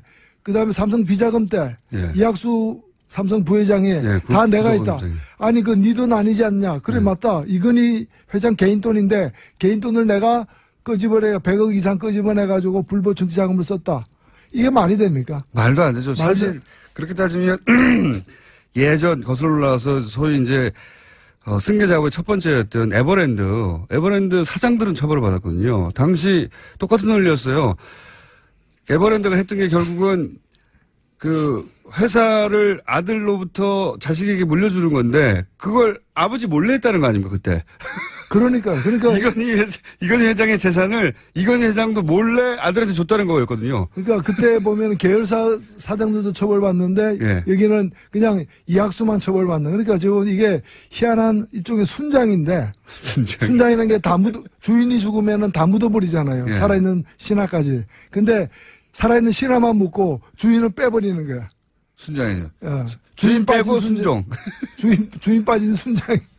이번에도 마찬가지죠. 이번에도. 그래서 저는 법원이 이번에 판결 잘해야 됩니다. 왜냐하면 이게 한 사람에 대한 판결이 아니라 이번에 또 이렇게 빠져나가는 손방망이식 판결 그리고 우려됩니다. 내가 다 했다라고 이렇게 나타나는 이 사람들의 거짓 진술을 갖다가 받아들이면은 삼성의 이 비운과 비극을 연장시키는 거고 국가적 재앙을 연장시키는 거예요.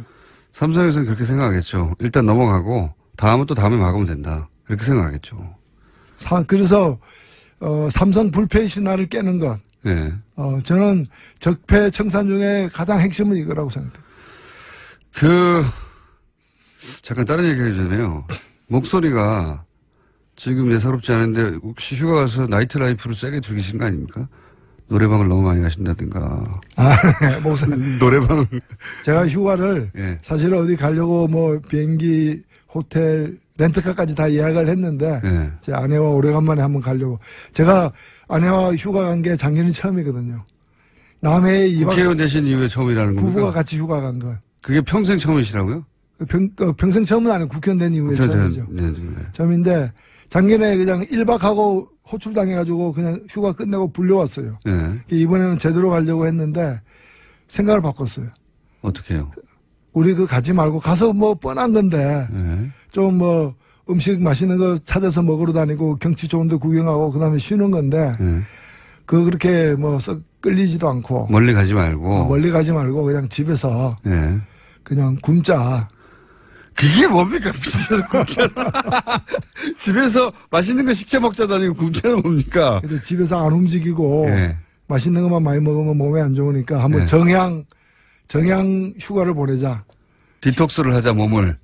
뭐 그런 거죠. 예. 그래가지고 일주일간 같이 이렇게 단식을 했어요. 지금 이제 어제부터 미음을 먹기 시작해가지고 목소리가 돌아오는 중입니다. 휴가를 고행을 하셨네. 이게 요구 조건 없이 단식했습니다.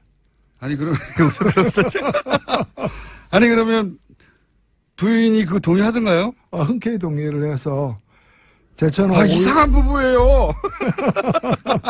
그래서 일주일이 시간이 났는데 휴가를 물과 소금을 먹고 그러니까 결과적으로 보면 생활비가 굉장히 절약됐더라고요. 일주일간 물과 소금만 먹고 단식을 하셨다고요? 예. 7kg. 7kg 받으셨어요? 이야. 만족하시고. 아주 기분이 좋아요. 본인만 만족하시는 건 아니고요? 돈 굳었다고? 아니요. 그러니까 이 흰죽 한 그릇이 얼마나 소중한지. 예. 간장은 왜 이렇게 맛있는지 이런 걸 이제 왜 이렇게 맛있는지. 간장의 재발견 뭐 이런 거죠. 저희가 다음 주 오시면 고기를 보충해 드릴게요. 그래서 목이 지금 잠기신 거구나. 예, 이제 풀리고 있습니다, 이제. 원래 단식을 단 한 번도 해본 적이 없어가지고 단식을 일주일 하면은 목이 잠깁니까? 아니요, 이제 꼭 그런 건 아닌데 저희 경우에 지금 풀리는 과정에서 이렇게. 이상한 휴가를 보내시고 돌아오시도록 하죠. 아주 이상한 부부예요. 저희 한번 모셔야 되겠습니다. 정말로 만족스러워 하시는지.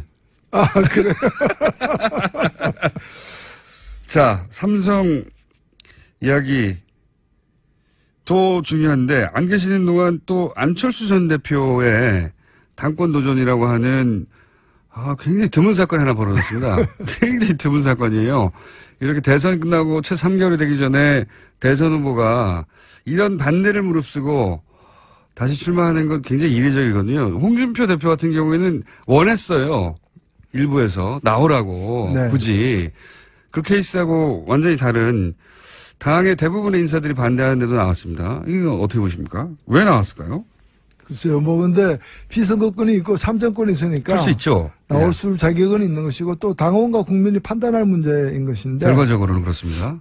다만 이제, 너무 이렇게 좀 혼자서만 이렇게 좀, 비분관계하는 그런 모습처럼 보여가지고. 나의 미래보다 당의 미래를 걱정한 거라고. 그거야 정치인의 표현으로는. 흔히 있을 수 있는 건데, 이 정치라는 거는 사실은, 국민들이 공감을 하거나 아니면 없는 공감이라도 불러일으키도록 만들거나. 그렇죠. 이렇게 돼야 되는데 어느 정도 공감할까. 특히 두만강을 건넌 안중근 의사의 심정이다라는 거는 본인으로서는 내가 지금 보통 심정이 아니다. 비장하다. 이렇게 말씀을 하신 것 같은데, 제가 이거 보면서 옛날 생각이 났어요. 1980년에 전두환 육군 소장이 5.18 쿠데타를 일으키고 정권을 다시 잡은 후에 자기가 이제 대통령이 된 거죠. 그래서 가장 먼저 한 일 중에 하나가 뭔가 하면은 동학혁명을 일으켰던 녹두장군 전봉준 생가를 복원했어요. 그리고 그다음에 기념관도 만들고. 처음에는 의아했죠. 그리고 전봉준 장군 후손들을 생각하더라도 이게 무슨 관계 있습니까? 관계가 멀면 멀었지. 근데 나중에 얘기를 들어보니까 이 전봉준 장군이잖아요. 자기는 전두환 장군이잖아요. 전시 가진 어떤 장군이라는 데서 이제 영어로 하면 제너럴 존. 공통점. 그 하나의 공통점 때문에. 이번에도 보면은 똑같은 예는 아닐 수 있겠습니다만은. 같은 안씨로서. 그렇죠. 안 의사잖아요, 둘 다. 물론 이제. 근데 이제 그런 데서 친근감을 느꼈는지는 모르겠는데, 이게 국민들의 공감을 예를 들면, 그 생가보고 전도 다른 사람도 아니고 그 어찌해서 어떤 사람들은 생가보고 날 자격이 있느냐라고 되묻기도 사실 했었거든요. 예. 그래서 이게 좀 공감을 일으키는 데는 어려운데 왜 이런 무리가 자꾸 따르느냐. 제가 볼 때는 이제 새 정치라는 게 예. 점점 국민들에게 이렇게 공감을 얻지 못하면서 생겨나는 어떤 무리수들이 아닌가 그렇게 보여요. 그 당이 소멸할 것을 걱정했다고 했는데 실제로는 본인의 정치적 입지가 소멸할까봐 걱정한 거 아니냐 뭐 이런. 그 반대쪽에서 그렇게도 보이겠죠. 네, 그렇게 보이는. 예. 그러면서 이제 극중주의 이것도 굉장히 많이 구설수에 올랐던 표현이에요. 극중주의가 뭐냐? 그게 논리적 모술 아니냐? 그렇죠. 이 중도에도 극단이 있느냐. 그래서 제가 볼 때는 중도로 안 통하니까 더 세게 한번 나가보자. 극중주의. 네. 근데 이게 일종의 새 정치가 새 포장 정치. 포장만 바꾸는 정치로 이렇게 계속 가고 있는 게 아닌가. 하여튼, 예. 당대표는 되겠죠? 어떻게 전망하십니까? 뭐 51% 정도가 되겠죠. 아, 넉넉하지는 않을 것이다 생각하시고. 예, 거의 뭐 백중세라고 보여집니다. 만약에 당대표가 못 된다면 그거가 오히려 굉장히 큰 타격 아니겠습니까? 엄청난. 글쎄요, 뭐 우리 국민들에게 그런 큰 타격이 있겠습니까? 본인에게 제 말은. 아, 본인에게. 본인에게. 안철수 대표 본인에게. 탈당은 안 이루어지겠죠? 정치를 오래 하신 분으로서 이제 근데 이 당 자체가 예. 제가 뭐 다른 당을 갖다가 이렇게 걱정할 처지가 아닙니다만 이 2017년에 그 대선을 위해서 만들어진 선거용 정당인 건 분명하지 않습니까? 그렇게 볼 수 있습니다. 그러니까 이제 선거에서 패배한 이후에 불안정할 수밖에 없는 것이고 결국에 유지되려면 선거용 정당으로 유지될 수밖에 없다고 봅니다. 왜냐하면 정책 이념에 같은 사람들이 모인 게 아니기 때문이죠.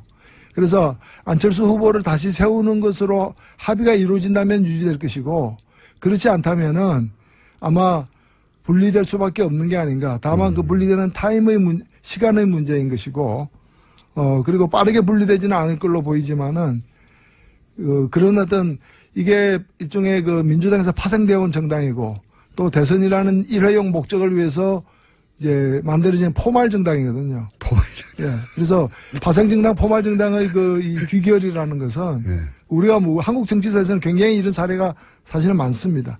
맞습니다. 예, 많기 때문에 그 지속적인 정당으로 정착하기가 굉장히 힘들죠. 그러면은 안철수 개만 남고 뭐 호남계도 혹은 비안철수 개는 따로 살림을 차릴 수도 있다. 그럴 수도 있죠. 예, 그럴 가능성이 과거의 전례를 보자면 충분히 있다 이렇게 전망하시는 거군요. 우리 과거의 경험 속에서는 그런 가능성이 많은 걸로 보여집니다. 과거에는 대부분 그랬죠. 그러다가 결국 사라지기도 하고. 예. 그렇죠. 합병되기도 하고. 댓글 공작. 안 계시는 동안 많은 일이 있었습니다.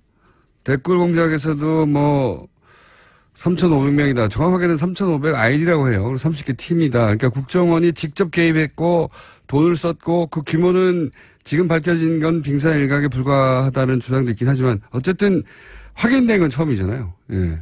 이 국정원 어떻게 해야 됩니까, 이거?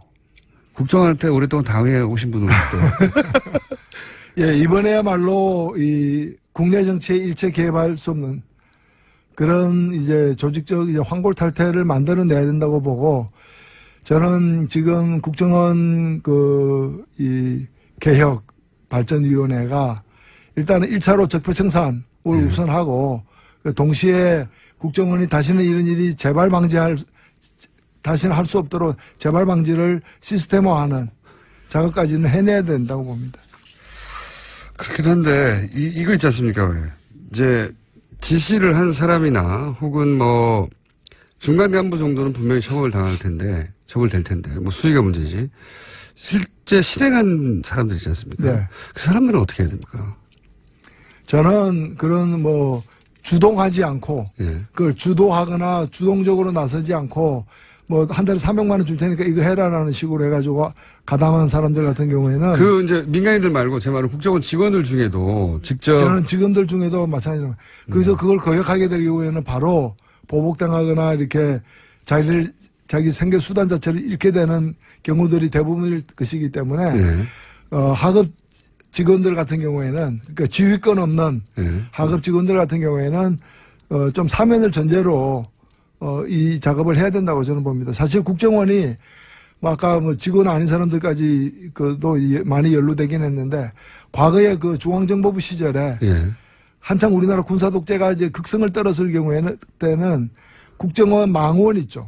예. 국정원에서 이제 망원이라고 부르는데 뭐 망원경 할 때 망원. 예. 그러니까 이제 자기들이 이제 심어놓은 이제 일종의 국정원의 첩자들이죠. 정보원들. 예. 정보원들이 예. 다 합해 한 20만 명까지도 이르렀어요. 20만 명이요. 예, 20만 명까지도. 어마어마한 거죠. 근데 이거는 어마어마하네요. 뭐 과거 뭐 동독이라거나 다른 나라들에서 흔히 보는 예들이죠. 예. 이렇게 철권 통치를 하는 경우에 이제 이런 일들이 비일비재했는데 지금은 그 정도까지 안 되지만 상당수 있으리라고 저는 보여집니다. 있겠죠, 당연히. 예. 하던 패턴인데. 그리고 하여튼 이번에는 이제 그 사이버 활동, 예. SNS를 포함해서 이제 온라인 활동을 하는 부대가 이제 지금 얘기되는 것만 해도 아까 3,000이라고 그랬지만 네네. 30개라고 하면 한 팀이 뭐 최소 인원이 2명이라 그러는데 예. 60명 이상이 되는 거고 그와 연관된 사람이 얼마나 많겠습니까? 하는 뭐 대대변경 정도는 될 수 있다고 보여지는데 그래서 이 부분에 관해서 제대로 이번에도 보면은 지금 어제분가요? 그 제보를 받기로 했지 않습니까? 예. 그만큼 직접 수사하는 것을 뛰어넘는 범위로 일이 광범위하게 이루어졌다는 걸 의미하는 바라고 저는 생각되고 그래서 이 소극적으로 수동적으로 일에 임한 사람들 같은 경우에는 적절한 정상 참작이 필요하다고 봅니다. 말단은 말단의 그렇죠. 경우에는 예. 지휘권이 없는. 이 댓글 사건이 결국 이명박 전 대통령까지 갈까요? 당연히 가야 되지 않겠습니까? 이명박- 저희가 볼 때는 예. 뭐 이거는 차 안 갈아타고 바로 갈 것 같은데요.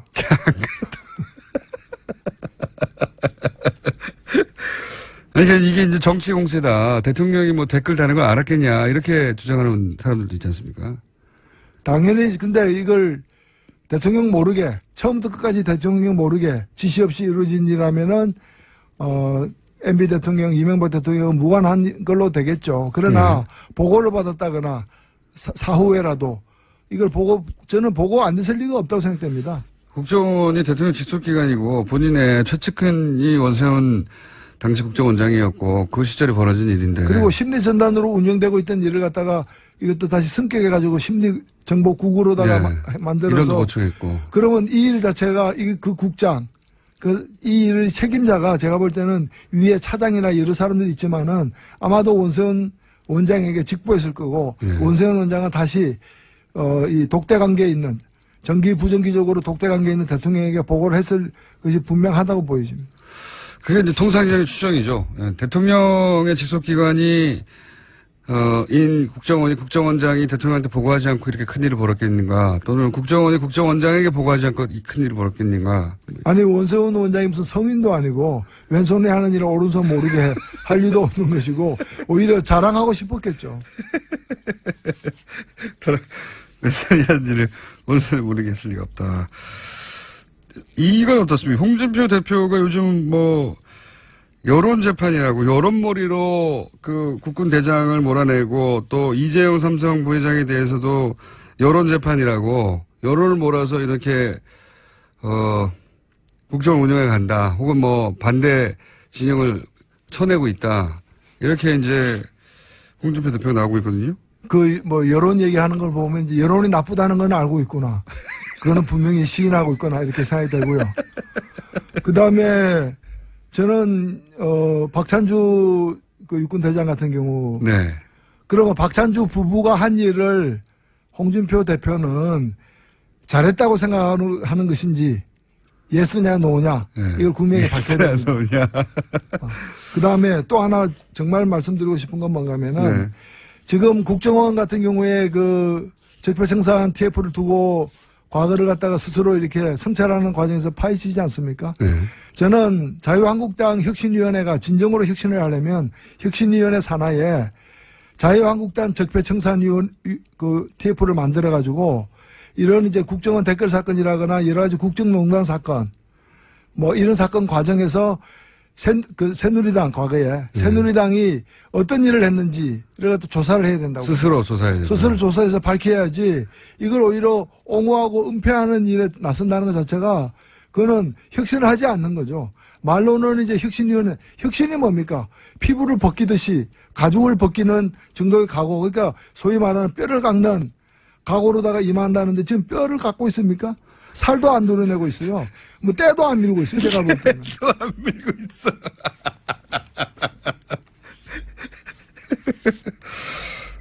때를 안 밀고 때를 더하고 있는 것 같기도 합니다. 그렇죠. 예. 반대 진영에서 보기에는 그렇게 보이는 정도의. 검찰개혁, 이제 벌써 시간이 다 가버렸네요. 검찰, 이제 문무일 검찰총장이 와서, 검찰이 잘못했다, 과거에 대해 잘못했다는 건 처음이에요, 검찰총장이. 처음입니다. 예. 사실 참여정부 때도 대법원은 잘못했다 예. 해놓고 말만 하고 조사는 안 했어요. 예. 당시에 국정원은 잘못했다고 조사까지는 했단 말이죠. 예. 근데 그 당시에도 검찰은 잘못했다는 말도 말은 안 없었어요. 했는데 이번에는 말이라도 했다. 말이라도 했다. 다만 이제 이 말로서 끝나는 게 아니기 때문에 예. 그리고 두 사건에 대해서만 강기훈 뉴스 대필이라거나 인혁대 사건에 대해서만 언급했는데 예. 뭐 세 가지를 언급했지만 지난 10년간 가까운 그 과거에 벌어졌던 일들에서는 아직 얘기를 하지 않았기 때문에 그렇죠. 좀 더 지켜봐야 될 대목이 아닌가 봅니다. 몇십 년 전 이야기죠. 예. 근데 이제 이 사과에 대해서 자유한국당이 검찰이 정치화한다. 굉장히 재밌는 비판입니다. 사과한 거에 대해서 검찰이 정치화한다. 그래서 우려스럽다. 이렇게 표현했거든요. 그 좀 언어 선택이 이게 정치화하고 무슨 관계가 있습니까? 잘못한 건 잘못한 것이고 또 이걸 보복이라고 얘기하는 것도 아니 그럼 모기가 보이면 잡아야지. 모기가 아까 문제에 대한 보복이다. 뭐 이렇게 얘기하는 거. 그건 무슨 보복입니까? 당연히 해야 될 일이죠.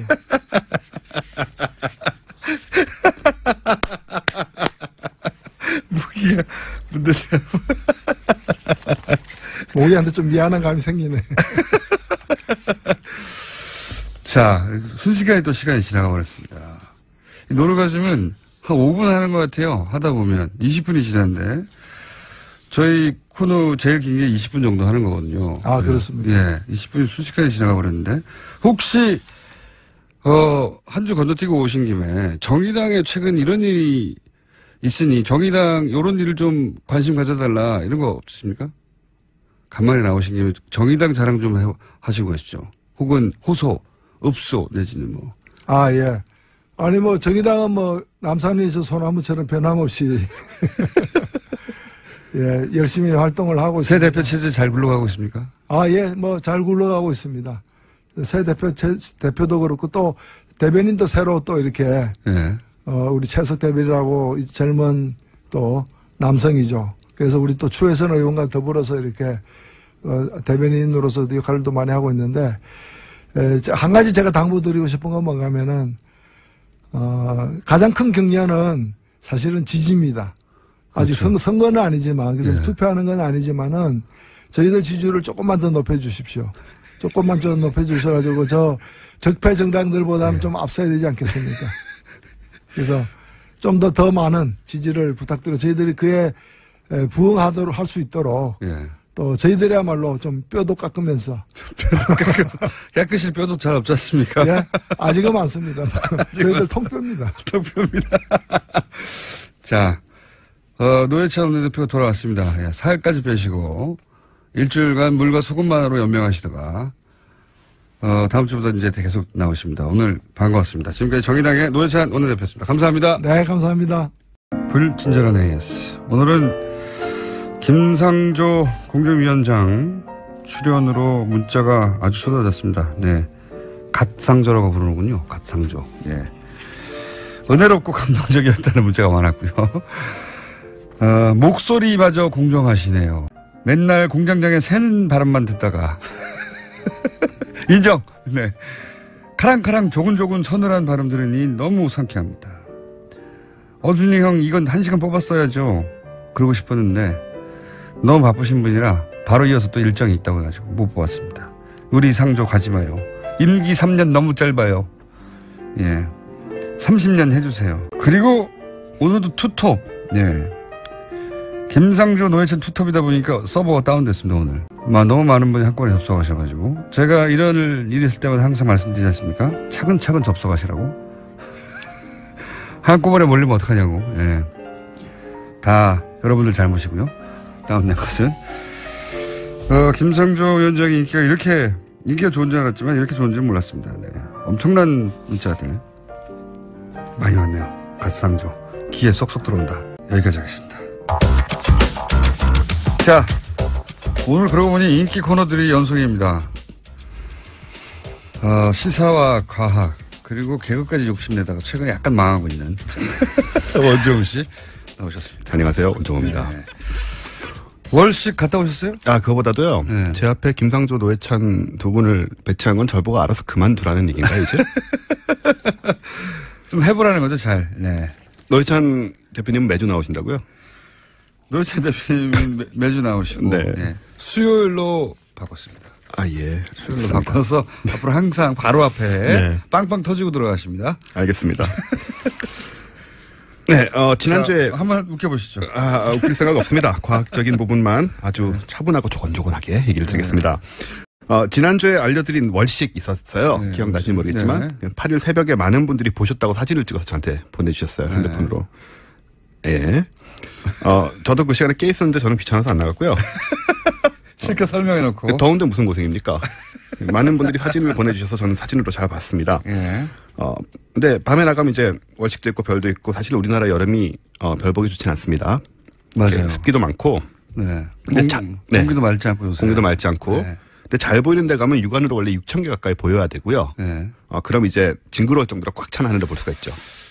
제가 그 스칸디나비아 반도 쪽에 배낭여행을 90년대에 갔을 네. 때 가장 놀랐던 게 뭐냐면 거기가 공기가 나쁠 수가 없는 동네잖아요. 그렇죠. 광활한 대지에 비해서 사람이 너무 적게 살아요. 그래서 오염이 너무 안 됐고. 근데 이제 별이 그렇게 많은 줄 몰랐어요. 네. 처음 보셨군요. 그때. 별이 완전히 이제 육안으로 볼 수 있는 최대치의 별이 빛날 때 굉장히 감동적이에요. 하늘을 보면. 처음 보면 깜짝 놀라죠. 네, 이렇게 별이 많이 네. 있었나. 징그러울 정도로 많습니다. 진짜로. 보게 되는데 아마 대부분 못 보셨을 겁니다. 근데 이제 서울 안에서는 뭐 수십 개도 찾기 어렵고요. 요즘은. 네. 어쨌든 잘 보이는 별들이 근데 간혹 있죠. 화성 뭐 큰 별들. 네, 북극성 정도는 요즘 그렇죠. 보이긴 합니다. 네. 요즘에는 유독 잘 보이는 별이 하나 있습니다. 뭡니까? 똥별이라고요. 방송 부적격 공연인지 모르지만 뭐 그냥 말해버렸습니다 벌써. 네, 똥별이라고 하죠. 네. 네, 그래서 스타들을. 예, 그렇습니다. 특히 요즘 이제 아주 큰 똥별께서 좀 창궐 하고 계셔서 이 엽기적인 공간병 갑질 네. 보면서 갑질의 과학을 좀 알아보자. 갑질의 과학. 예, 여기도 네. 과학이 있습니다. 실제로 연구를 했고요. 자, 빨리 해봐요. 네. 스탠퍼드 실험이라고 아세요? 유명한. 스탠퍼드 실험 뭐 감옥에 네, 그렇습니다. 가둬가지고 1971년에 네. 미국 스탠퍼드 대학에서 대학 건물 지하에 쇠창살을 달고 가짜 간방 3개를 만들었어요. 별걸 다 알아요 저는. 예. 그런데요. 자화자찬을. 네, 정상적인 대학생 실험 참가자 24명을 선발했고 네. 반반 나눠서 간수하고 죄수 역할을 시켰습니다. 네. 실험 규칙은 아주 간단해요. 간수는 죄수를 때릴 수 없다. 네. 그리고 죄수는 간수의 말에 순종해야 된다. 네. 그러니까 갑을 관계를 만들어 놓은 겁니다. 그렇죠. 인위적으로. 네. 원래 같은 학생들. 그냥 학생들, 일반 네, 학생들. 일반 학생들인데. 우리 같은 학생들. 같은 대학의 학생들 네. 있고 뭐 친구도 있고 그랬는데. 멀쩡한 예. 애들. 딱 갈랐어요. 그렇죠. 근데 실험이 시작되니까 간수대 갑질이 시작이 됩니다. 예. 맨손으로 변기 청소를 시키고 예. 팔굽혀펴기 얼차려를 몇 시간 동안 시키고 네, 때리지만 기압을 않았을 뿐. 때리지만 않았을 뿐 자기 온갖 권력을 막 누리기 시작한 거죠. 온갖 모욕과 온갖 노동을 시키는 거죠. 네. 특히 연구자들이 퇴근하고 없으면 더 심해집니다. 이게 재밌는 것은 연구자들이 그렇게 하라고 한 게 아닌데. 아니에요. 예. 연구자들이 개입한 것도 아닌데. 네. 역할만 구분해서 한쪽에는 권력을 주고 한쪽에는 거기에 복종해야 돼. 관계를 맺어줬더니 그렇죠. 이런 일이 벌어지기 시작한 겁니다. 네. 그래서 강도가 너무 심해져가지고 원래 2주를 하려고 했는데 6일 만에 종료할 수밖에 없었고요. 그렇죠. 폭력 사태로 이어지고. 네. 그랬으니까요. 그 참가자들 심적 고통이 심하고 정서가 불안해지고 후유증을 앓는 경우도 있었다고 네. 합니다. 이걸 해보면서 어떤 걸 알게 됐냐면 권력을 가지면 멀쩡한 사람들이 꺼리낌 없이 남에게 고통을 주는 인간으로 변한다는 사실을 밝힌 거예요. 그런 실험, 유명한 실험이죠. 네. 그래서 왜 이런 일이 일어나는지에 대해 연구가 다방면으로 있었는데 네. 그중 하나는 캐나다 연구팀이 권력이 실제로 다른 사람에 대한 뇌 반응을 바꾼다라는 연구를 했습니다. 자기가 권력을 쥐는 순간 뇌가 실제로 변해요. 변한다. 네. 이 실험 뭐였냐면 한쪽 이들 참가자들을 둘러 나눠서 한쪽은 자기가 명령하는 사람이 됐던 경험을 네. 적도록 합니다. 네. 적으면 기억이 나잖아요. 네. 그러면서 이제 권력이 있는 것처럼 느끼게 만들어요. 그 순간에. 네. 그럼 뇌 반응하는 게 달라진다. 네. 반대쪽은 도움을 쾌감을 느끼는군요. 말하자면. 그렇죠. 그런 셈인데 이걸 굉장히 기술적으로 사실 검사를 했습니다. 반대쪽은 도움을 요청했던 경험을 써서 권력이 없는 것처럼 느끼게 만들었어요. 그리고는 뭘 보여줬냐면 별거 아니고 손으로 고무공을 이렇게 짜는 영상을 보여줍니다. 권리가 없는 사람에게. 모두 두 사람에게 다. 두 집단에 다. 이게 뭐냐면 짜는 쪽으로 느끼느냐 아니면 짜여지는 공으로 느끼느냐. 아니에요. 그것도 아니고 과학 실험은 생각보다 훨씬 더 교묘하죠. 그렇게 쉽게 추측할 수 있는 게 아닙니다. 이렇게 쥐어짜는 것 자체는 윤리적인 도덕적 판단이 전혀 없잖아요. 그렇죠.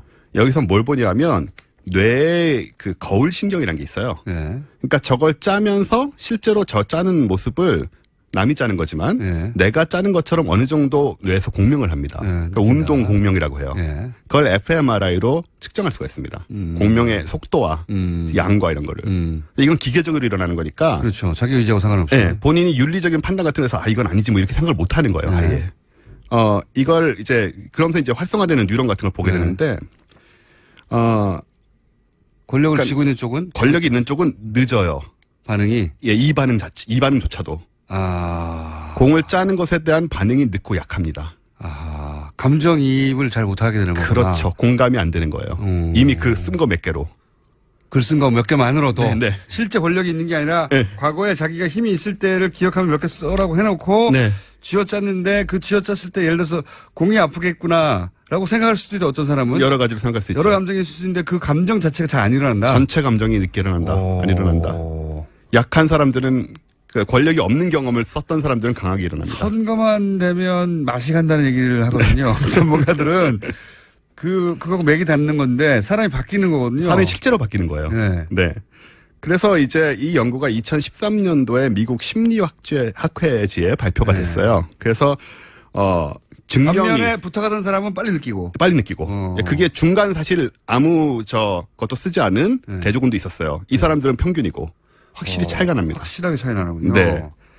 그래서 갑의 입장에 되면 갑질을 할 때 당하고 있는 을의 고통을 보고도 공감을 못하는 겁니다. 자기가 실제로. 그런 경험을 당했던 적이 있다 하더라도. 실제로 잊어버리고 없어지고 뇌가 바뀝니다. 뇌가 바뀌어서. 그 죄책감을 못 느끼는 거고요. 그래서 예를 들어서 장문 올라가면 올라갈수록 더욱더 쾌감은 강해지고 그렇습니다. 더 공감 능력은 떨어지는군요. 그렇죠. 그래서 자식처럼 생각했다 이렇게 나오는 그런 거구나. 생각이 되는 거고 전혀 미안하지도 않은 거고 그래서 이런 상태에서는 사실은 이게 어떤 상황이랑 비슷하냐면요. 뇌의 그 안화 전두엽이라고 그래서 전두엽이라고 많이 하는 부분이죠. 이 부분이 양심이라든가 도덕적 판단 같은 이제 걸 그 극단적으로 가면 사이코패스가 되는 거 아닙니까? 이게 실제로 손상된 것 같은 행동을 합니다. 이 사람들이. 권력에 취하면. 전두엽이 손상된 것 같은 행동을 해서 사이코패스하고 굉장히 유사한 상태가 되고 말아요. 권력자들이. 네, 그렇습니다. 그래서 권력을 한번 쥐면 그렇게 변하고 계속 쥐고 싶어하고 거기 중독되고 그런 거구나. 그렇죠. 그리고 그거를 통제하는 거는 그러면 인문학적인 뭐 어떤 소양이나 타고난 인성이나 이런 걸로만 할 수 있는 거야. 물론 그럴 수도 있지만요. 일단은 여기 이제 말씀하신 대로 이게 도파민이 또 계속 나와서 그 쾌감에 중독이 되는 상태라 중독이 되고 나면 더 큰 쾌감을 끌어내야 되잖아요. 그렇죠. 그래서 더 높은 권력을 원하게 되고 더 심한 갑질을 점점 중독적인 상태로 하게 되는 거거든요.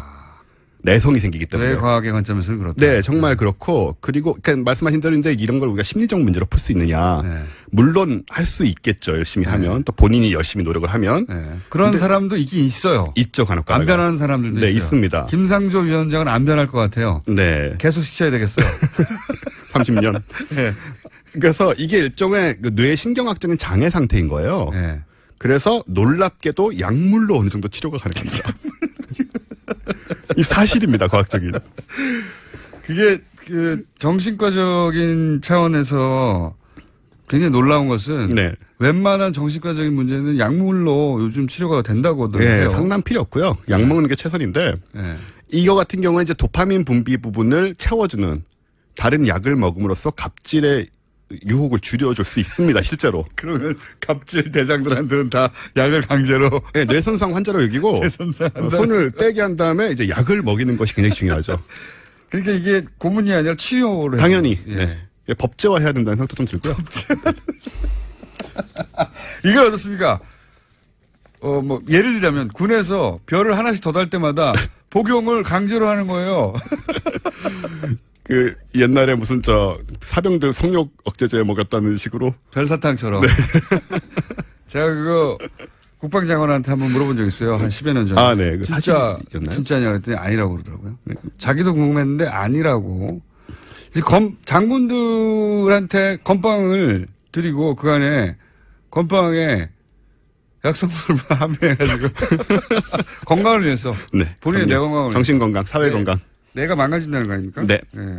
좀 재밌네요. 다행입니다. 이게 끝입니까? 시간이 조금 남았군요. 7초, 10초? 네, 15초 남았는데. 네, 그래서 건강히 살자. 건강히 살자. 정신도 육체도 건강히 살고. 네. 저는 노회찬 대표님 때문에 이제 큰일 났습니다. 그 약효도 확실하다고 하고요. 네, 이 약효는 제가 말씀드리는 게 아니고 실제로 의학계에서 얘기를 하는 겁니다. 약을 먹일 수 있다면 먹이는 게 좋다. 그럼 먹을 사람 많죠. 국회의원들도 먹어야 되고. 갑질은 치료할 수 있습니다. 네, 재벌들도 먹어야 되고. 치료할 수 있는 질병입니다. 여기까지 하겠습니다. 언제 오셨습니다. 감사합니다. 내일 뵙겠습니다. 안녕!